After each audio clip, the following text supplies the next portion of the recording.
Assalamualaikum warahmatullahi wabarakatuh. Om Swastiastu. Salam sejahtera bagi kita semua. Apa kabar semeton pajak? Bertemu lagi dengan saya Ica Dana di podcast 914 pada episode dengan Korteks Pajak Lebih Mudah.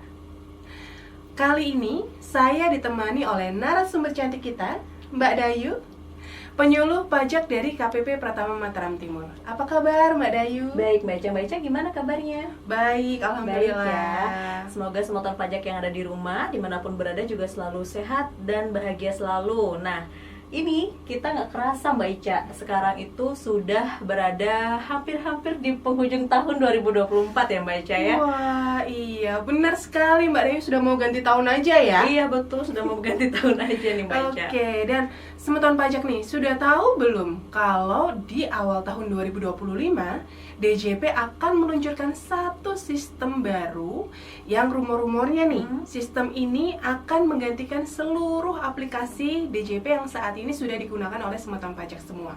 Wow. Apa iya? Langsung saja kita bahas bersama. Oke Mbak Dayu, agar semeton pajak lebih mengenal Korteks, boleh dideskripsikan dulu mungkin Korteks itu apa sih sebenarnya? Oke, jadi sesuai namanya dulu ya nih Mbak Ica ya. Kalau core itu kan inti ya. Inti, benar. Teks itu pajak gitu ya. Jadi Korteks itu adalah inti perpajakan nih.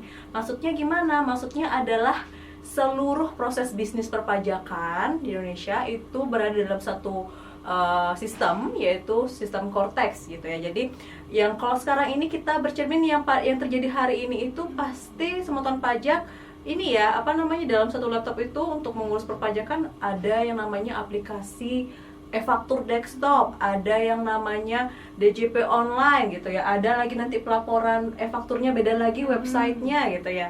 Nah itu kan berbeda-beda ya semeton pajak ya, belum lagi untuk pendaftaran NPWP berada di laman website yang berbeda juga.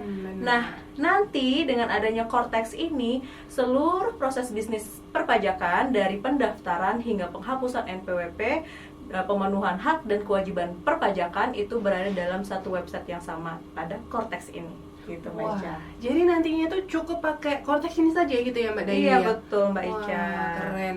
Nah pertanyaan yang cukup sering nih Mbak Dayu diajukan oleh wajib pajak gitu ya. Kenapa sih harus Korteks gitu? Kenapa tidak digabung mungkin di DJP online yang memang saat ini memang sudah digunakan gitu, sudah eksis gitu ya, dan wajib pajak sudah mengenal tampilannya gitu. Nah kenapa harus Korteks? Jadi gitu? kenapa nggak disatuin di DJP online aja gitu ya Mbak Ica ya? Nah ini nih pertanyaan yang sering ditanyakan nih, kan kita jadi harus belajar baru lagi gitu ya Mbak Ica ya. Iya, jadi kenapa sih Direktorat Jenderal Pajak memilih membangun sistem yang baru daripada menggabungkan dari yang lama yang udah ada? Itu karena memang aplikasi atau server Direktorat Jenderal Pajak yang saat ini digunakan itu sudah lama sekali ya kita gunakan ya Mbak Ica ya, dan tentunya sudah tidak diprediksi tidak akan sanggup lagi nih untuk meneruskan proses bisnis lainnya, meneruskan proses bisnis perpajakan, dan juga wajib pajak kita bertambah gitu ya Mbak Ica ya. Jadi semakin padat nih semeton pajak. Jadi satunya servernya down, nanti bisa jadi aplikasi-aplikasi perpajakan lainnya juga menyusul ikutan down nih. Nah, yang seperti yang kita rasakan sekarang nih, beberapa waktu gitu ya, kalau misalnya sudah mendekati deadline pelaporan, itu wajib pajak pasti deh mengeluhkan yang namanya servernya down gitu ya, gagal Mbak gitu ya. Jadi nah inilah kenapa kita membangun Korteks adalah untuk membuat server yang lebih bisa mengakomodir keperluan seluruh wajib pajak. Tentunya juga tidak hanya wajib pajak, tentunya dari Fiskusnya juga lebih nyaman lagi dalam Mbak Ica bekerja gitu ya, proses data dari wajib pajak ini. Seperti itu Mbak Ica. Oke, jadi sebenarnya Korteks ini adalah jawaban gitu ya atas segala keluh kesah, kemudian solusi gitu ya, bisa diartikan sebagai solusi atas segala keluh kesah dari wajib pajak gitu, yang bingung kenapa aplikasinya baik banget, sering error, dan akhirnya terciptalah Korteks ini. Begitu ya Mbak Dayu. Jadi dengan Korteks ini harapannya akan menjadi lebih mudah, lebih cepat, kemudian lebih aman dan juga lebih praktis semeton pajak. Mantap. Nah, untuk proses bisnisnya sendiri sih, apa saja sih yang akan dijalankan di dalam Korteks ini gitu? Oke, jadi di dalam Korteks ini seluruh proses bisnis dari hulu ke hilir gitu ya, dari pendaftaran NPWP, kemudian dari pembuatan bukti potong gitu ya, perubahan data. Nah, perubahan data juga di Cortex, kemudian pembuatan bukti potong, pembuatan faktur pajak, pelaporan SPT masa, pelaporan SPT tahunan, pengawasan hingga pemeriksaan, bahkan juga untuk mau mengikuti kegiatan edukasi perpajakan itu juga bisa melalui Cortex gitu. Jadi satu laman saja cukup ya Mbak Ica ya. Oke, tadi Mbak Dayu saya dengar sempat bilang nih, kalau Cortex itu akan lebih aman gitu ya. Nah, maksud dari lebih aman di sini itu bagaimana Mbak Dayu? Oke, maksudnya lebih aman, tapi bukan berarti yang sebelumnya yang saat ini kita gunakan nggak aman ya Sobat Pajak ya. Yang saat ini kita gunakan itu juga sudah aman, gitu ya, karena tanggung jawab kerahasiaan data itu ada di Direktorat Jenderal Pajak yang selalu kita jaga gitu Mbak Ica ya. Yang saat ini sudah aman karena sudah dibekali dengan kata sandi dan sertifikat elektronik yang hanya diketahui dan dimiliki oleh wajib pajak bersangkutan. Tetapi dengan adanya Cortex ini akan ditingkatkan lagi keamanannya dengan impersonating, Mbak Ica. Maksudnya apa? Maksudnya adalah nanti role-role yang akan menandatangani membuat membuat bukti potong, pelaporan SPT gitu ya, itu akan menggunakan impersonating. Artinya adalah yang melakukan itu adalah akun dari orang pribadi, wajib pajak orang pribadi. Kita termasuk untuk menandatangani pelaporan SPT gitu ya, dengan sertifikat itu tidak ada lagi tuh sertifikat badan Mbak Ica. Jadi adanya adalah sertifikat elektronik untuk wajib pajak orang pribadi. Gitu ya. Jadi kalau misalkan nih ya seorang kuasa wajib pajak gitu ya, wajib pajak badan gitu misalnya. Nah, dia itu tidak akan bisa mengelola pelaporan dan lain sebagainya gitu kalau belum didaftarkan gitu oleh perusahaan, atau bagaimana Mbak Dayu? Iya, betul Mbak Ica. Jadi nanti proses bisnisnya adalah kalau misalnya mau dikuasakan oleh kuasa wajib pajak gitu ya, itu harus terdaftar dulu nih. Si kuasanya tersebut, si konsultan pajaknya tuh harus terdaftar dulu di sistem database di Direktorat Jenderal Pajak. Barulah nanti si wajib pajak yang akan menggunakan jasa si konsultan pajak tersebut akan mendaftarkan di Cortex-nya bahwa dia ingin dikuasakan oleh konsultan tersebut. Gitu. Tapi pertama-tama konsultannya tersebut harus terdaftar dulu. Iya, terdaftar dulu di Direktorat Jenderal Pajaknya gitu. Kemudian setelah dipilih oleh si wajib pajak tersebut, nanti konsultan tersebut juga harus menyetujui juga gitu, harus menyetujui bahwa memang dia bersedia untuk ditunjuk sebagai konsultannya gitu. Jadi sama-sama harus menyetujui gitu Pak Ica. Ya. Jadi nggak ada bertepuk sebelah tangan gitu ya maksudnya. Tidak ada lagi yang bertepuk sebelah tangan, yang satunya pingin nunjuk, satunya lagi nggak mau. Gitu. Oke. Nah, itu untuk konsultan. Kalau misalkan pegawai nih Mbak Dayu, apakah sama nih harus terdaftar di DJP dulu, kemudian apakah harus ditunjuk juga dulu atau gimana? Iya, jadi kalau penunjukan pegawainya itu mirip-mirip Mbak Ica, hanya saja tidak perlu terdaftar di database Direktorat Jenderal Pajak gitu ya Mbak Ica ya. Kemudian juga si pegawai ya udah ditunjuk langsung melaksanakan tugasnya tanpa persetujuan si pegawai tersebut. Oke. Kemudian nih Mbak Dayu, tadi kan ada namanya sertifikat elektronik ya? Iya, betul. Nah, di Cortex ini apakah juga masih digunakan sertifikat elektronik tersebut atau ada sebutan lain atau bagaimana gitu Mbak Dayu? Iya, untuk sertifikat elektronik itu masih digunakan Mbak Ica. Karena kan kita udah bergerak nih menuju digital ya gitu ya. Semua digitalisasi sehingga tanda tangan yang awalnya tanda tangan di atas kertas itu juga harus dielektronikan, yaitu sertifikat elektronik. Sertifikat elektronik tersebutlah yang akan menggantikan tanda tangan wajib pajak di atas kertas. Nah, sertifikat elektronik ini nantinya tidak akan ada lagi sertifikat elektronik badan Mbak Ica. Jadi hanya ada sertifikat elektronik orang pribadi. Gitu. Jadi nanti kedepannya historinya akan tetap ada tuh. Siapa nih yang menandatangani atas dokumen perpajakan yang ini? Apakah si Putri, apakah si Andre, atau si Budi, seperti itu ya Mbak Ica ya. Tidak ada lagi yang CVA gitu menandatangani dokumen perpajakan si ini gitu. Sementara kan nggak jelas ya si CVB ini siapa yang menjalankan itu gitu kan. Penandatangannya siapa gitu ya. Seperti itu. Nah, jadi memang benar-benar akan dibuat semakin jelas lagi terkait dengan sertifikat elektronik ini. Dan apabila wajib pajak sudah memiliki sertifikat elektronik mungkin di BSNN gitu ya, atau mungkin sertifikat elektronik tersertifikasi lainnya, itu silahkan dipakai itu. Nanti di Cortex itu ada pilihannya Mbak Ica di situ. Oh, gitu ya. Tidak perlu lagi membuat kode otorisasi.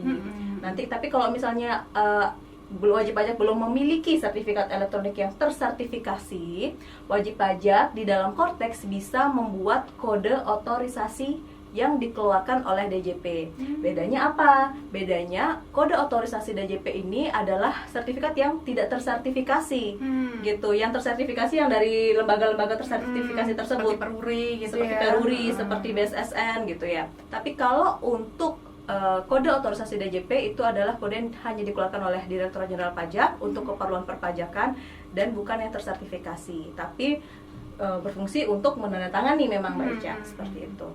Oke, kalau permohonannya sendiri juga ini ya, permohonan sertifikat elektroniknya, kode otorisasinya gitu ya, itu juga diajukan di Cortex ini juga gitu ya? Betul, semuanya di Cortex. Semuanya di Cortex, mantap banget Semeton Pajak. Terus nih Mbak Dayu, dengar-dengar kan juga ada yang baru gitu ya terkait dengan pembayaran pajak. Nah, apa sih yang baru itu? Boleh mungkin di-spill dikit? Oke, ada yang benar-benar baru nih Semeton Pajak, karena memang belum ada nih sebelumnya ya di perpajakan Indonesia, yaitu adalah deposit pajak. Nah, apa tuh deposit pajak?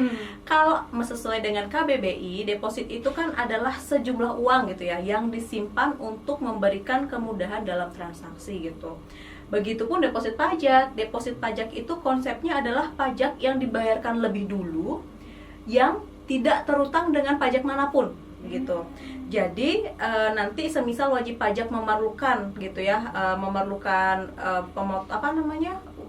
pembayaran perpajakan tapi memiliki deposit, itu bisa digunakan Mbak Ica. Mantap. Iya, jadi nanti karena ada deposit pajak ini, tentunya akan ada lagi yang baru nih, kode akun pajak dan kode jenis pajak untuk memfasilitasi deposit pajak tersebut.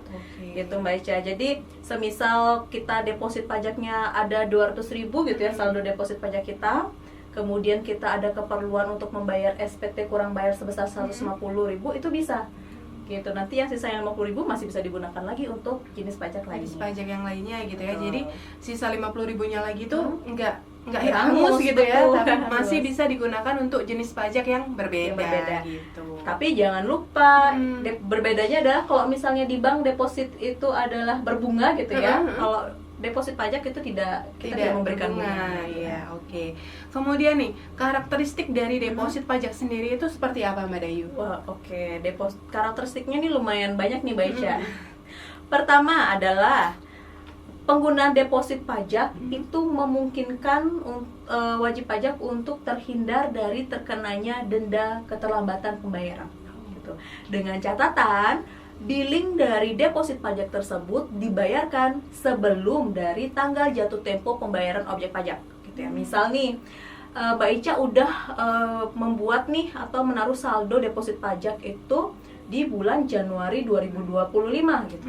Sementara ada nanti PPh final gitu ya, sewa gitu ya, yang harus dibayarkan dengan jatuh tempo di bulan Mei gitu ya. Nah, tentu pembayaran ini menggunakan deposit pajak karena sudah dibayar lebih dulu gitu ya. Bukti nanti tanggal transaksi pembayaran dari PPh final tadi pun juga mengikuti tanggal transaksi pembayaran deposit pajak. Jadi memungkinkan wajib pajak untuk terhindar dari denda keterlambatan pembayaran gitu. Tapi kalau misalnya jatuh temponya udah duluan tapi deposit pajaknya dibayar belakangan, ya tetap ya aja terlambat gitu Semeton Pajak ya. Oke. Kemudian yang kedua, dilakukan melalui mekanisme PBK gitu. Jadi kalau misalnya wajib pajak mau membayar angsuran gitu ya, atau mungkin STP surat tagihan pajak, atau mungkin SKPKB gitu ya, tapi memiliki saldo deposit, nah itu bisa dilunasi dengan saldo deposit tersebut dengan melakukan proses pemindah bukuan dari kode jenisnya deposit ke kode jenis objek pajak tersebut. Tapi kalau misalnya mau bayar surat SPT kurang bayar, nah itu langsung aja Mbak Ica. Nggak usah pakai pemindah bukuan ya? Nggak perlu pakai pemindah bukuan, karena nanti ketika mengkrit SPT tahunan gitu ya, atau SPT masa gitu ya, nanti akan ada pilihan apakah mau menggunakan deposit pajak atau mau membuat kode billing. Seperti itu. Kalau ada saldo deposit pajaknya. Gitu. Oke. Terus ada lagi nggak karakteristiknya Mbak Ada, Dayu? Apa banyak, nih? Mbak Ica. Banyak ya ternyata semutan pajak ya. Iya. Yang ketiga, semutan pajak, PBK yang dilakukan itu akan tercatat pada taxpayer ledger. Nah, nanti di Cortex itu kita spill lagi ya baca ya. Di taxpayer ledger itu nanti ada saldo deposit, saldo debit dan saldo kreditnya. Nah, jadi semutan pajak bisa ngeliat nih hak dan kewajiban perpajakan yang sudah dibayarkan itu berapa totalnya, itu bisa dipantau gitu semutan pajak. Jadi lebih transparan gitu ya, nggak ada lagi Iya. yang kayaknya kemarin saya udah bayar pajak deh gitu ya. Iya, betul. Gitu, jadi bisa Catat semuanya ya. lihat sendiri gitu ya oleh semutan pajak bahwa debitnya berapa, kreditnya berapa gitu ya Mbak Dayu ya. Betul, Mbak Ica. Nah, berikutnya lagi nih Mbak Ica, dapat dilakukan lintas tahun. Nah, tanpa perlu PBK semutan pajak. Jadi kalau misalnya udah bayar saldo pajaknya 10 juta gitu ya, deposit pajaknya di tahun 2025, ternyata masih ada sisa setengahnya nih. Mau saya pakai untuk tahun pajak berikutnya, bisa saja tanpa perlu PBK, dia langsung akan berpindah ke tahun berikutnya untuk bisa digunakan. Ini hangus ya berarti ya. Udah hangus. Tapi nilainya tetap gitu ya Mbak Ica ya. Oke, itu tadi adalah karakteristik dari deposit pajak ya Mbak Dayu ya. Nah, kalau misalkan nih Mbak Dayu, kita mau bayar SPT tahunan pakai deposit pajak gitu. Oke. Itu masih perlu tidak sih untuk input-input NTPN gitu? Karena biasanya nih NTPN ini kadang jadi kendala juga di wajib pajak karena kadang NTPN-nya tidak terlihat atau mungkin hurufnya kabur gitu. Jadi udah diinput tapi data tidak ditemukan gitu pembayarannya. Nah, itu gimana Mbak Dayu? Jadi semutan pajak ini memang suka sering ya terjadi masalahnya di lapangan ya Mbak Ica ya. Entah itu mungkin salah huruf, salah angka 1 digit saja itu akan membuat kesalahan, tidak bisa disimpan NTPN-nya di SPT. Nah, ini nih salah satu poin plusnya dari penggunaan Cortex. Karena nanti ketika teman pajak akan menyimpan SPT-nya atau submit gitu ya, itu ketika status SPT-nya adalah kurang bayar, apabila wajib pajak memiliki saldo deposit pajak yang mencukupi, maka SPT tersebut akan dibayarkan dengan deposit pajak dan langsung terkirim Mbak Ica, tanpa perlu input NTPN. Begitupun juga kalau misalnya deposit pajaknya saldonya tidak mencukupi, maka DJP akan langsung menerbitkan ID billing. ID billing dibayarkan oleh wajib pajak, kemudian terbit NTPN akan langsung otomatis terkirim SPT-nya. Jadi tanpa perlu lagi nih input-input NTPN ataupun klik submit gitu. Jadi nggak usah deg-degan kalau misalnya, aduh ini aku tinggal submit aja, tapi sistemnya error gitu. Nah, itu tidak terjadi lagi karena ketika begitu sudah dilakukan pembayaran berhasil, SPT-nya akan langsung terkirim. Jadi nanti tanggal pembayaran wajib pajak itu sama dengan tanggal terkirimnya SPT tahunan. Sepanjang memang diinput ya SPT-nya ya, benar. Kalau SPT tidak diinput ya tidak bisa terkirim juga SPT tersebut, seperti itu. Oke, dari pembahasan kita dari awal nih Mbak Dewi sampai dengan di poin deposit pajak, ini sudah terlihat bahwa Cortex ini memudahkan gitu ya untuk wajib pajak gitu. Nah, untuk deposit sendiri Mbak Dayu, itu apakah dapat dicairkan atau apakah kelebihan pembayaran pajak itu bisa dialihkan ke deposit pajak atau bagaimana? Oke, nah ini deposit pajak itu tidak bisa dicairkan. Jadi berbeda dengan prosedur pengembalian lebih bayar, Kalau pengembalian lebih bayar, memang itu prosedurnya adalah langsung dicairkan ke rekening yang sama persis namanya dengan wajib pajak yang mengajukan lebih bayar tersebut, gitu ya, Mbak Ica. Nah, tapi kalau deposit ini dia tidak bisa dicairkan, melainkan dapat dilakukan lintas tahun, gitu. Dapat dilakukan lintas tahun. Kemudian dapat digunakan untuk melunasi pajak-pajak terutang lainnya. Jadi tidak bisa dicairkan. Begitupun juga untuk pengembalian lebih bayar. Pengembalian lebih bayar tidak bisa otomatis langsung menjadi deposit pajak wajib pajak gitu. Jadi harus melalui prosedur pembayaran pencairan dulu. Baru nanti kalau misalnya memang wajib pajak ingin melakukan deposit pajak, ya udah silakan nanti membuat kode billing deposit pajak dan melunasi billing ID billing deposit pajak tersebut. Seperti itu. Nah, ngomong-ngomong terkait rekening bank nih Mbak Dayu, banyak berita-berita atau kabar simpang siur gitu ya. Kalau pakai Cortex ini DJP bisa ngintip dong saldo rekening milik wajib pajak gitu, karena kan rekening kita udah terdaftar di Kortex gitu, tidak ada privasi lagi dong. Itu gimana? Nah, sebenarnya itu agak berbeda ini ya, berbeda tujuan ya Mbak Ica ya. Untuk perekaman rekening di Kortex oleh wajib pajak sendiri secara self assessment itu bertujuan untuk apabila nanti ada kelebihan pembayaran, itu wajib pajak bisa memilih mau dicairkan ke bank yang mana tanpa perlu mengajukan permohonan secara manual nih. Kalau sekarang kan untuk prosedur pengembalian pendahuluan karena tidak ada sistem yang mengakomodir seperti Kortex tadi, wajib pajak akan ke kantor pajak untuk memberikan informasi ini yang nomor rekening yang saya gunakan, itu ada formulir pemberitahuannya ya Mbak Ica ya, secara manual diajukan oleh wajib pajak. Tapi dengan berlakunya Kortex ini nanti wajib pajak akan mendaftarkan sendiri nih nomor rekening bank mana yang mau digunakan untuk proses pencairan tersebut. Terkait dengan mengintip-intip saldo wajib pajak di rekening, nah itu ya memang kita sudah memiliki prosedurnya sendiri ya Mbak Ica ya, tanpa sebelum ada Kortex pun juga Fiskus petugas pajak itu bisa melihat saldo rekening wajib pajak itu dengan prosedur tidak jadi, intinya tidak semua petugas pajak bisa mengintip saldo dari wajib pajak gitu ya. Jadi kalau misalnya prosedurnya pemeriksaan, nah itu baru bisa melihat berapa saldo wajib pajak tersebut. Seperti itu. Oke gitu ya, terjawab sudah ya keresahan dari teman-teman pajak semua gitu.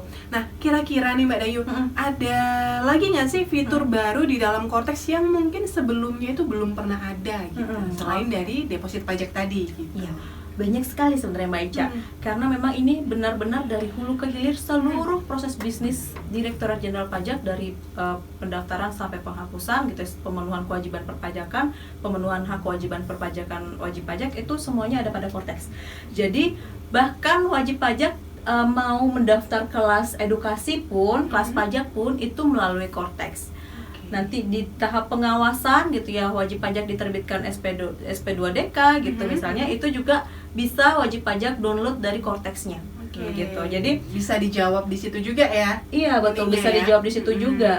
Kemudian pemeriksaan, penagihan pun juga bisa wajib pajak langsung ketahui dari akun Kortex wajib pajak masing-masing. Gitu. Jadi bisa langsung download STP, SKPKB-nya yang diterbitkan itu bisa di-download di sana. Gitu. Jadi secara aturan pun itu sudah diakomodir Mbak Ica di PMK nomor 81. Nah di situ tuh dijelasin kalau yang semulanya itu hanya dikirimkan melalui pos atau gitu jasa ekspedisi ke alamat wajib pajak. Nah itu juga sekarang dikirimkannya itu lewat akun Kortex wajib pajak, seperti itu Mbak Ica.